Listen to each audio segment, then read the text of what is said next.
Good morning, everyone, and welcome back to Empty Cloud Monastery. This morning we'll be having another sutta study session. So we can begin by paying homage to the Buddha. Namo tassa bhagavato arahato samma sambuddhassa. Namo tassa bhagavato arahato samma sambuddhassa. Namo tassa bhagavato arahato samma sambuddhassa. Buddhaṃ dhammāṃ saṅghāṃ namasāmi. So this morning we'll be looking at a discourse from the Anguttara Nikaya. This is chapter number 6, so Anguttara Nikaya, Book of the Sixes, and it's sutta number 14, which is entitled the Bhaddaka Sutta. So Bhaddaka means fortunate or lucky or auspicious or good, and actually, it's related to the word Bhante, so they're from the same root.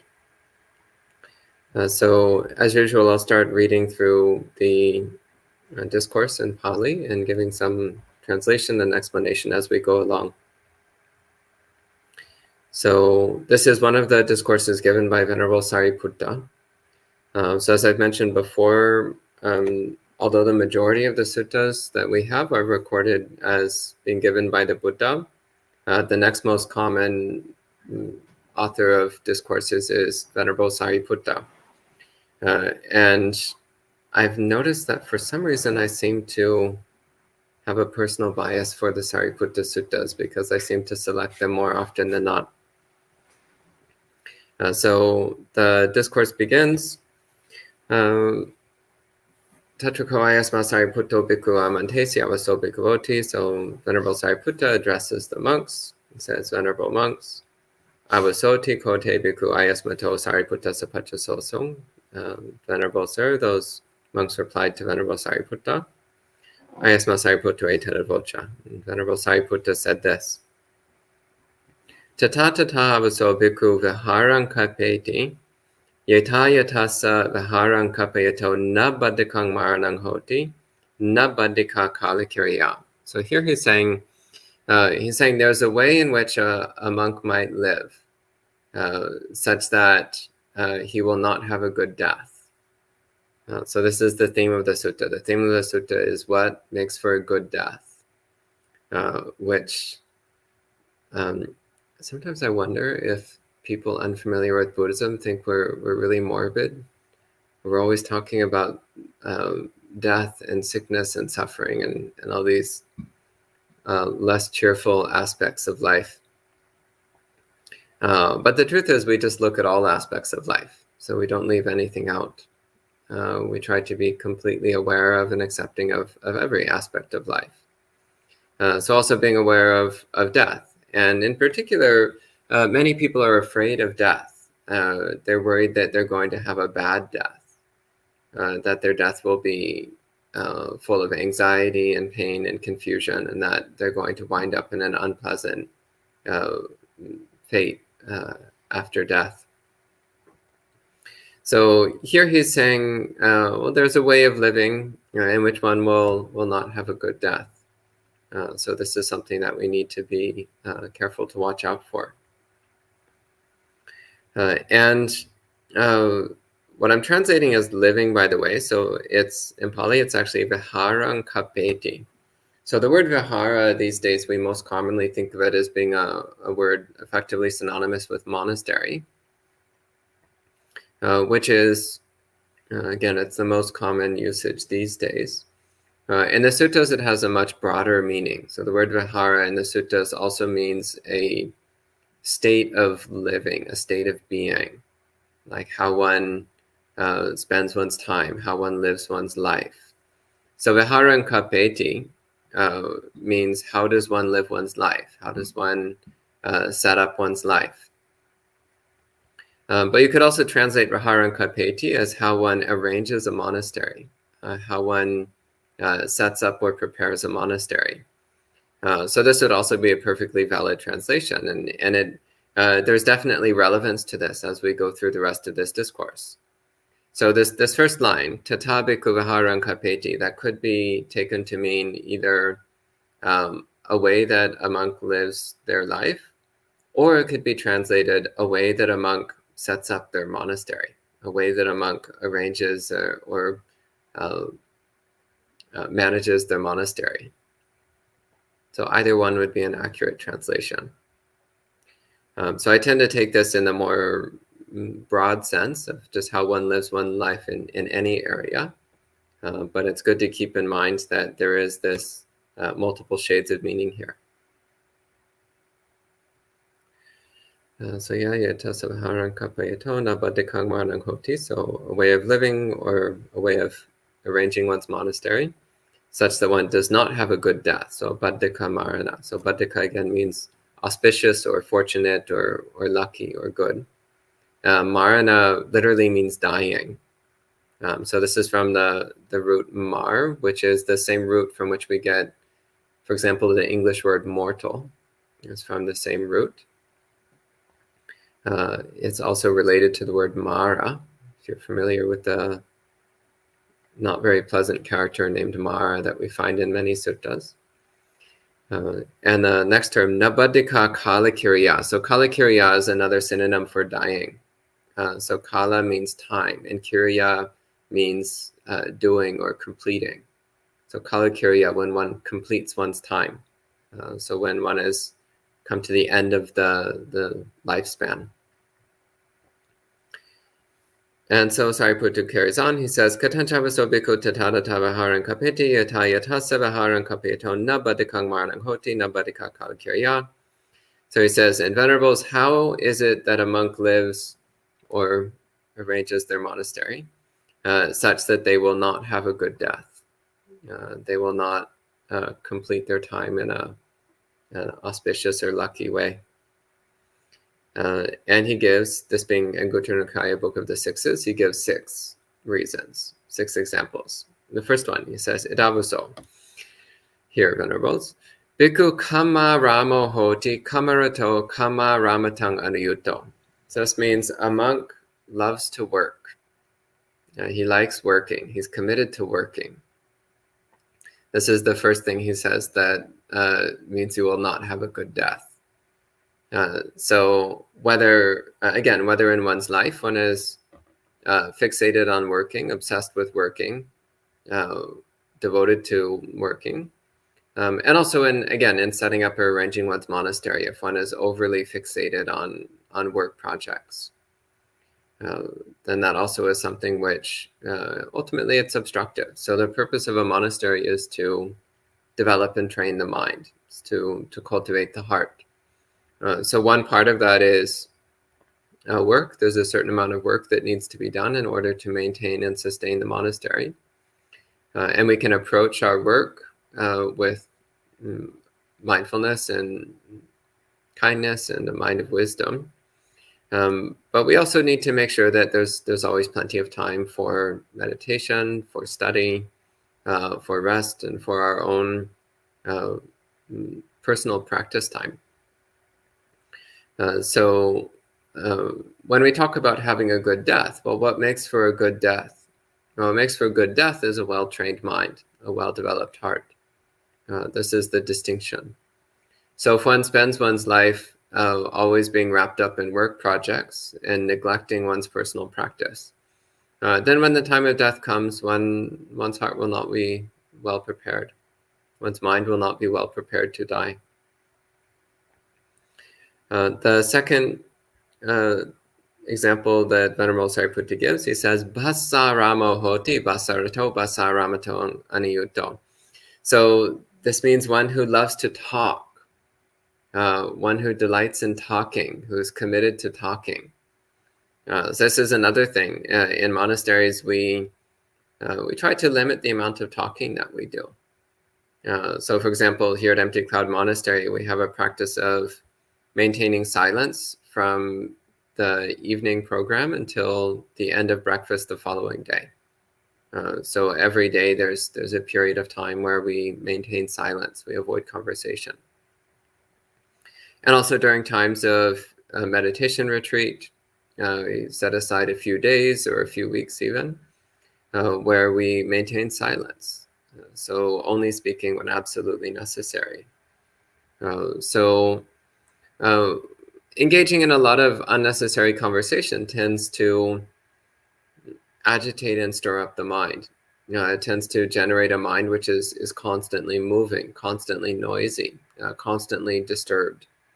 And that makes it very difficult to cultivate a wholesome mind. It makes it very difficult to cultivate mindfulness, concentration, equanimity. It makes it very difficult to cultivate the stability and clarity of mind which is necessary for insight. Also, the urge to talk is often a manifestation of self-centeredness, so fixation on me. It's often a manifestation of sensual desire or manifestation of boredom, just trying to seek entertainment of some sort.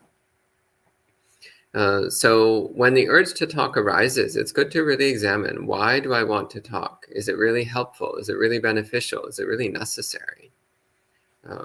Or am I just bored? Or am I feeling neglected? Or am I seeking attention? Or am I seeking entertainment or distraction? What's going on? So there's good reasons to speak.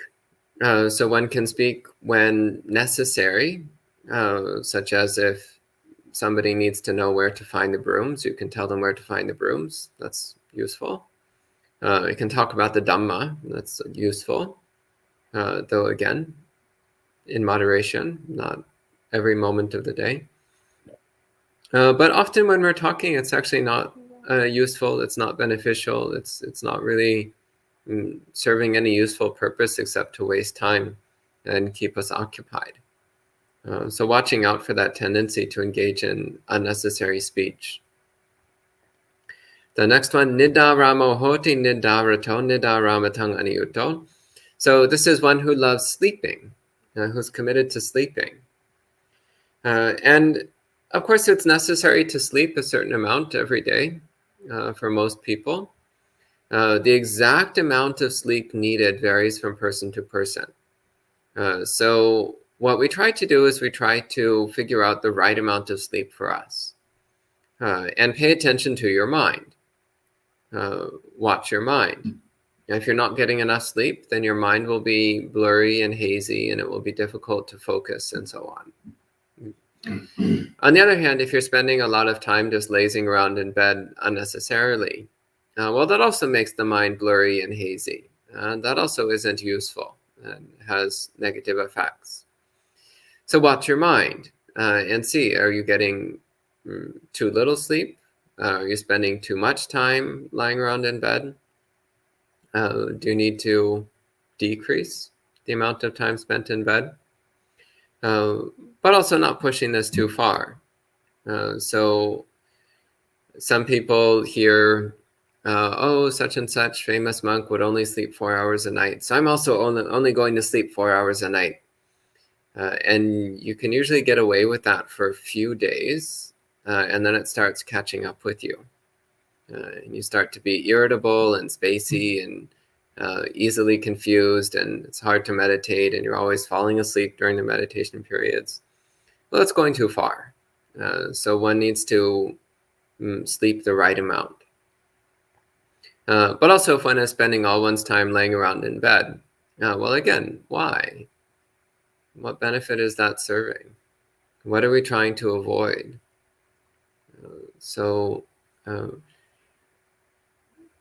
The point here is not to indulge unnecessarily in sleeping and resting all the time, but rather to use it just the right amount. The next one, Sanganika ramo hoti sanganika rato sanganika ramatang aniyuto. So sanganika means to spend time in a group, so socializing. So it's from the word gana, which means a group, a group of people, and the prefix sang, which means together. So sanganika literally means like together in a group. So this is people who love to socialize. They love to hang out with other groups of people and chat and spend time together with other people. But the Buddha praised solitude. He praised spending time alone and delighting in solitude, enjoying being by ourselves, enjoying being in isolation and seclusion. So when we delight in when we delight in socializing, well, this ultimately isn't particularly good for our practice. It's something which, again, tends to lead to a stirred up and distracted mind. And also, we're always getting caught up in other people's business and always thinking about other people's business and thinking like, oh, well, how is that person feeling? And what's that person's emotional state? And what's that person thinking about these days? And what's that person involved in? And we get wrapped up in a lot of unnecessary mental noise and emotional entanglement. And also, again, what is this urge to socialize? Where is that coming from? Often it's coming from boredom, or it's coming from a fear of being alone, fear of what it's like when we're alone with our own thoughts, alone with our own feelings, alone with our own mind. So we seek comfort in the distraction of being with other people. Well, it's time to learn how to be okay with being alone. You can't rely on other people all the time.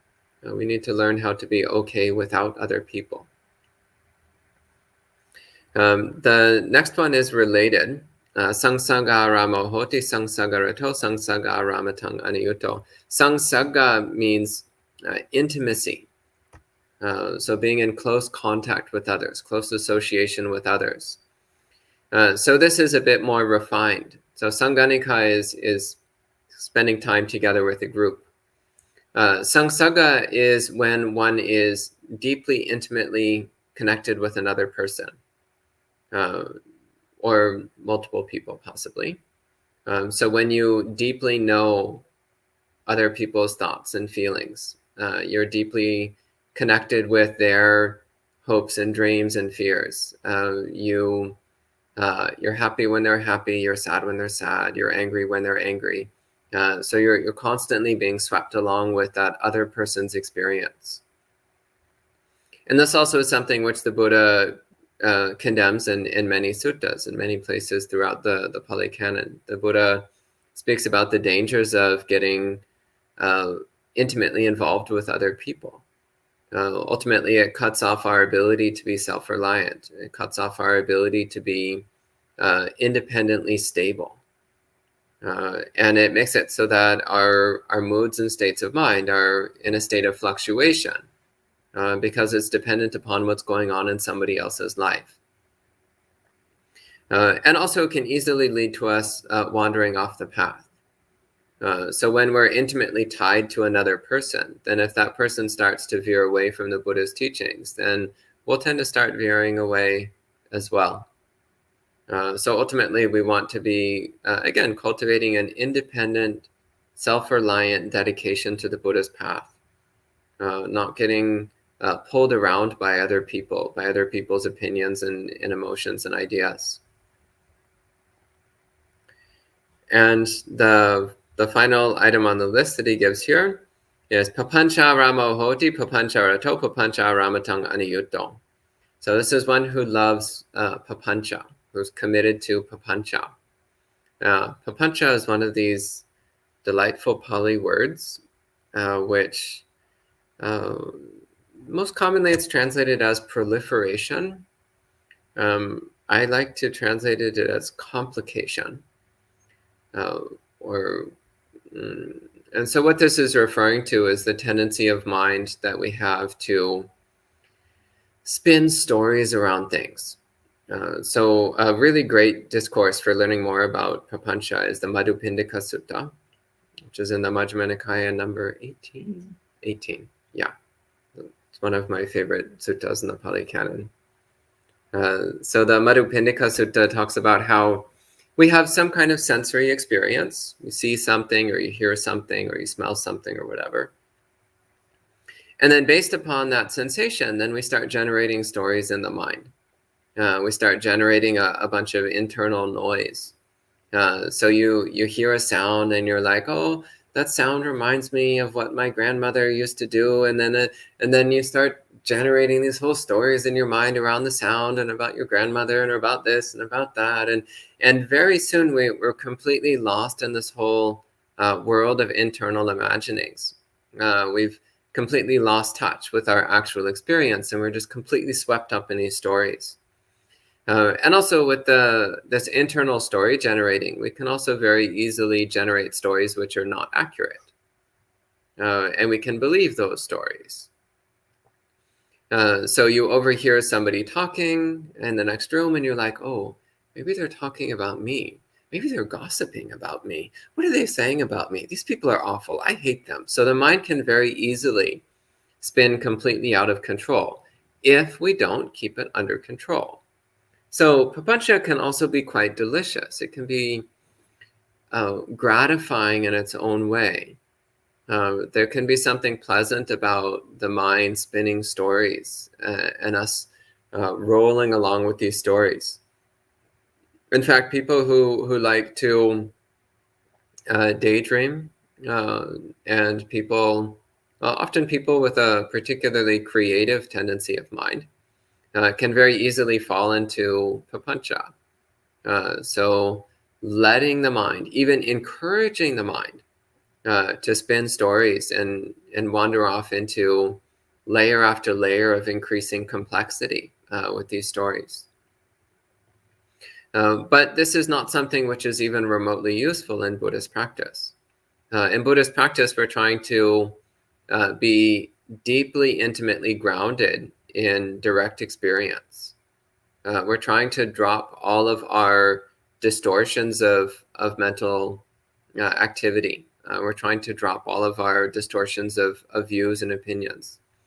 We're trying to come into a direct experience of things as they actually are. So this tendency to generate and complexify and believe internal storytelling is exactly the opposite of what we're trying to do in Buddhist practice. We're trying to drop our stories and see things as they actually are, feel things as they actually are. So someone who loves to proliferate in their mind, who loves to generate ever more complex worlds and images and ideas and thoughts and stories in their mind, this kind of person is going to wind up having an unpleasant death with unpleasant consequences afterwards. And also, they're not likely to make much progress on the Buddhist path. So progress on the Buddhist path depends upon mindfulness, concentration, equanimity, self-restraint. It depends upon clarity and stability of mind. And when one's mind is constantly generating and getting wrapped up in stories, then it's very difficult to cultivate these wholesome qualities of mind.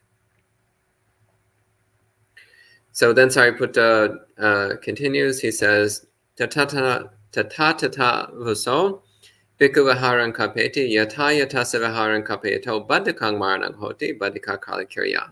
So he says, and there's a way of living or a way of arranging one's monastery.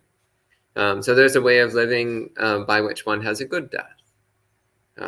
And he goes through each of these and he gives the opposite. So first he says, here a monk is not in love with working. They're not fixated on working. They don't like to work. They're not committed to working. So again, this doesn't mean that you don't show up at the work period. So right after this Dhamma talk, we have a short work period in the monastery. I expect you all to be here for this. So just cutting that one off before it starts. So we do still have to do a little bit. So for example, in other discourses, the Kosambhya Sutta comes to mind as one example. The Buddha says that when there's work to be done in the monastery, then one does that work. But one never forgets one's higher purpose, one's purpose in cultivating superior morality, superior concentration, superior wisdom. So one still does the necessary work that needs to be done. But one always remembers that one's purpose is the training of the mind, the development of the heart. So you do what needs to be done, but you always remember that that's not why we're here. Again, often we use work as a way of trying to escape our own mind, to avoid looking at our own mind. So we try to keep ourselves busy so that we don't have to be aware of our own emotional experiences. We don't have to be aware of our own inner torment. And that means we wind up never fixing anything. We never resolve our internal difficulties. Again, he says, talking about the conditions for a good death, he says, again, na basaramo hoti, so one is not in love with talking. One doesn't like to talk. One isn't committed to talking. So again, when it's necessary to speak, then we speak. And when it's not necessary, then we don't speak. So instead, we cultivate an appreciation for silence, a delight in silence. Nanidaramo hoti, so one is not in love with sleeping. So as mentioned earlier, we see sleep as something which needs to be done in just the right amount, not too much and not too little. It's the same as food. So food nourishes the body, but you need to have the right amount, not too much, not too little. And also it needs to be sufficiently healthy. So it's the same with sleep, not too much, not too little, developing a healthy relationship with sleeping.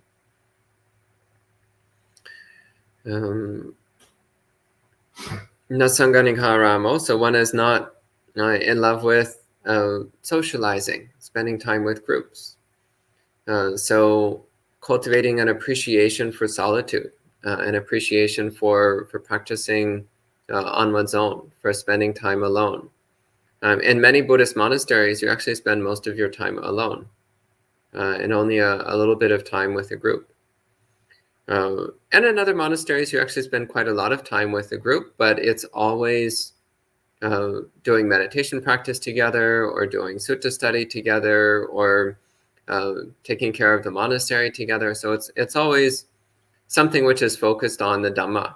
It's always focused on supporting and nourishing and maintaining the facilities for practicing Dhamma. Nasangsaga ramo hoti. So again, one is not in love with intimacy. One is not trying to form deep, intimate connections with other people. So we cultivate loving kindness and compassion. So a wish for people to be happy, a wish for them to be free of suffering. We do things to help each other. So especially in monastic life, we're very, very interested in helping each other and supporting each other.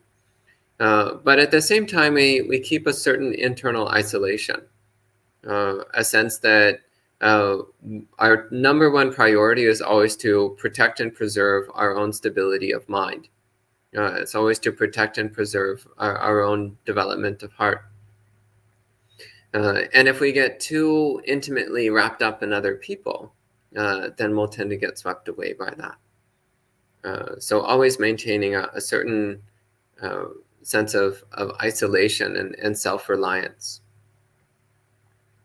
And finally, once again, papancha ramo hoti. So one is not in love with proliferation. One is not fixated on this constant generation of complex internal stories.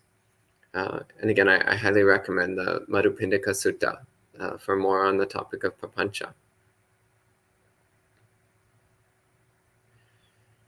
And then the sutta ends with a short verse. So this is one of the characteristics of the Anguttara Nikaya, is that many of the suttas in the Anguttara Nikaya end with a short poem. So this one says, Yo papancham manuyuto papancha virato mago. So one who is committed to papancha, to proliferation, who seeks delight in proliferation.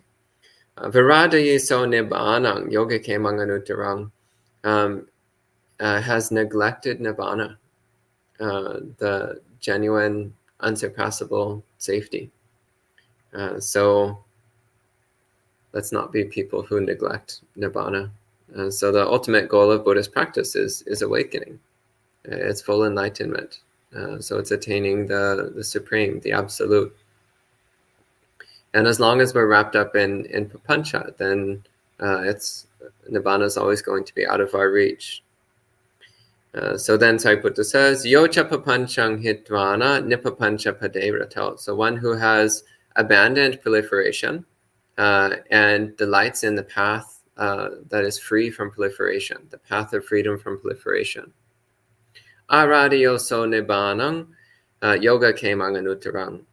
Such a person is committed to nibbana. They're on the path to nibbana, the unsurpassed security, genuine safety. So that's the end of this discourse. So at this time we can respect the sutta with 3 sadhus. Sadhu, sadhu,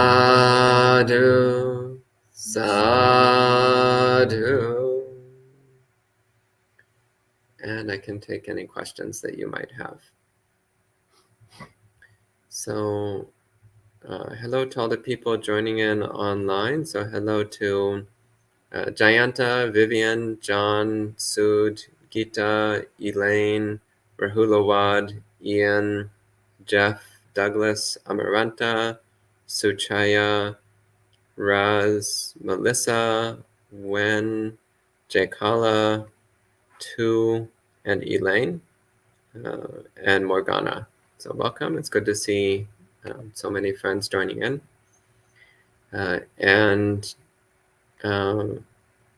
Actually only see one question, and it's off topic, but since it's the only question, I'll indulge this. Jaykala says, do you have any recommended suttas from the Majjhima Nikaya for the Uposatha today? Yes, the Madhupindika Sutta.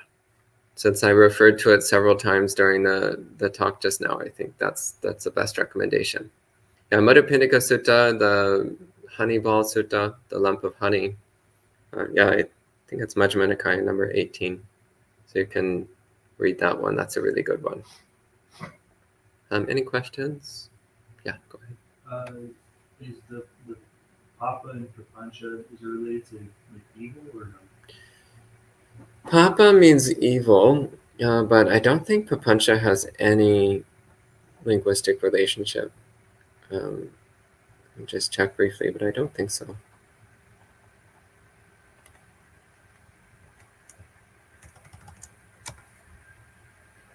No, it's from a different root, which means to spread out. So it doesn't have any relationship. Yeah. How do you balance being mindful and also daydreaming for purposes of creativity? If you write fiction, or tell stories, or in the film business, for example, how do you balance that with the daydreaming to create these stories that you can use for entertainment?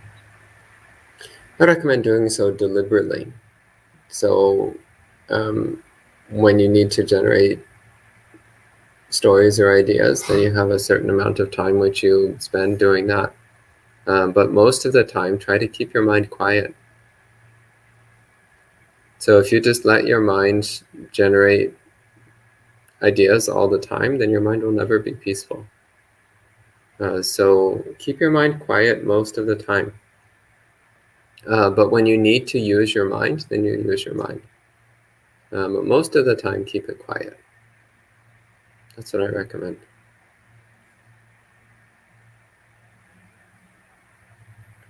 And there's a question online here. Sunya Anagarika says, how would you modify this advice for lay people? I wouldn't modify this advice.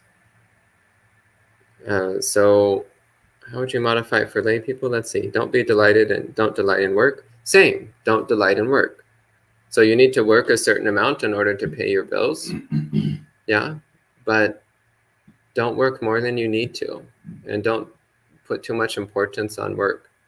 Don't fixate on it. And when you're done working, then forget about it until the next day. Like don't be thinking about it. Don't let the mind dwell on it. Let's see, don't delight in speaking. Yeah, same. Similarly, that applies also for lay people. Don't be obsessed with sleeping. Yeah, same. Also applies to lay people. Don't be obsessed with socializing. Same. Don't be obsessed with intimacy. Same. Don't be obsessed with papancha. Yeah, same. No, sorry. All of this applies equally to lay people. Yeah, I wouldn't modify this at all.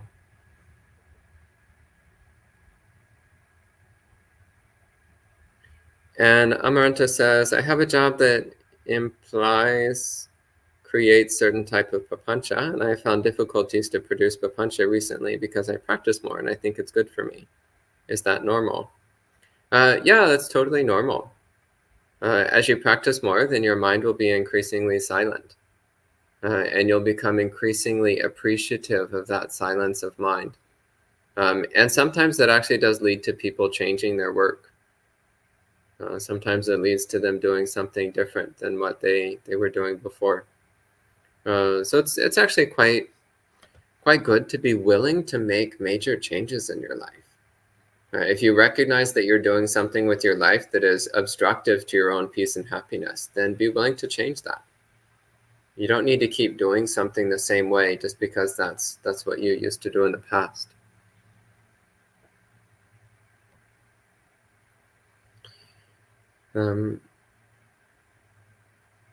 Yeah, it's better to have a peaceful mind.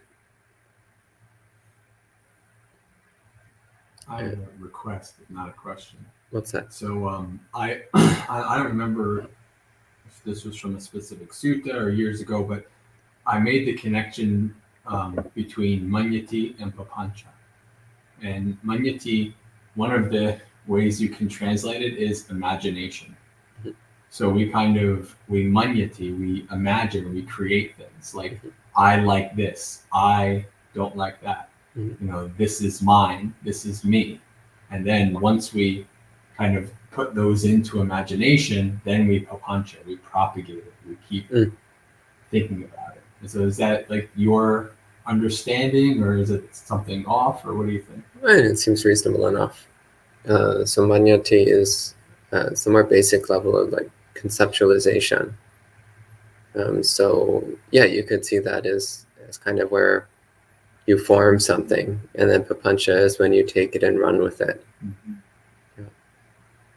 So when there is imagination, and we say like we are experiencing imagination or we are imagining things, is this the way that the Buddha talks about imagining and conceiving? Is it like one is experiencing conceiving, or one is conceiving into experience? I don't follow you. I don't understand. Like, if one is like, I don't know the politics. So like, when there's papancha, is the language around papancha that one themselves are creating the stories, or is it more like a language that one is conditioned by stories or experiencing stories and then like accepting them? I'm not questioning this. You mean like if somebody is talking to you and then you grab that idea and then you start thinking about it over and over? Or is it like the idea is generated from your memory and then you start building on it? Is that what you're trying to... I guess like what I'm thinking is like when, like the aggregates, like the aggregates, do we cling to the aggregates, or are they subject to clinging? So a certain amount of input comes from the outside world, and this also goes for mental objects. Some mental objects appear without us intentionally creating them in that moment. The question is always, what do you do next? So an object appears in the mind, then what? Optimally, you drop it.